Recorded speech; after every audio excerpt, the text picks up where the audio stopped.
Prudký rozvoj mesta v 50. a 60. rokoch si vyžiadal zavedenie autobusovej dopravy. Do roku 1957 vzniklo 8 autobusových liniek, na ktorých premávalo 13 autobusov s 3 vlečnými vozmi.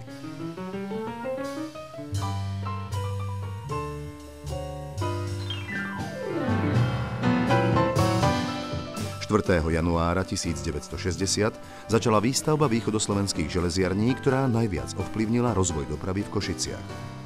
Ak v roku 1950 mali Košice 71 000 obyvateľov, tak v roku 1960 to bolo 95 000 a v roku 1966 už 127 000 obyvateľov.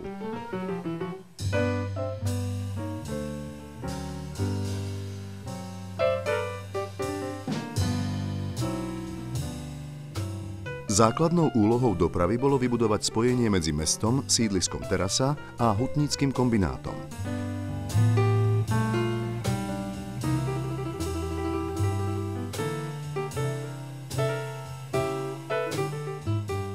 Dopraviť denne 24 000 ľudí do VSŽ sa podujala električková rýchlodráha, ktorá bola vybudovaná v rokoch 1961 až 64 a spojila mesto z ulice Československej armády so vstupným areálom VSŽ.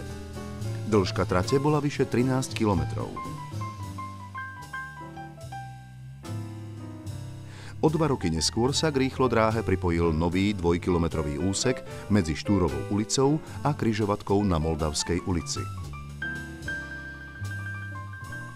Rozvoj dopravy si vyžiadal vybudovanie nového závodu, ktorý sa od roku 1959 premenoval na Dopravný podnik mesta Košíc so sídlom na Bardejovskej ulici. Pôvodný plán na výstavbu bol o 40% znížený a tak sa miesto 150 garážovaných električiek zmestilo do hál iba 72.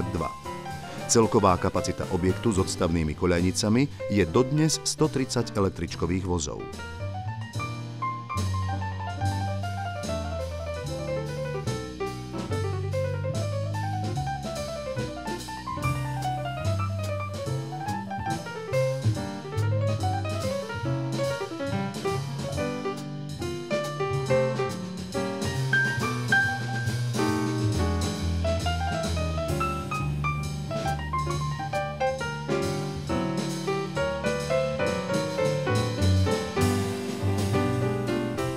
Východoslovenský krajský národný výbor vyčlenil 1. marca 1961 45 autobusov Československej automobilovej dopravy a delimitoval ich do dopravného podniku mesta Košíc. Ich úlohou bolo zabezpečiť dopravu robotníkov do VSŽ z mesta a najbližšieho okolia.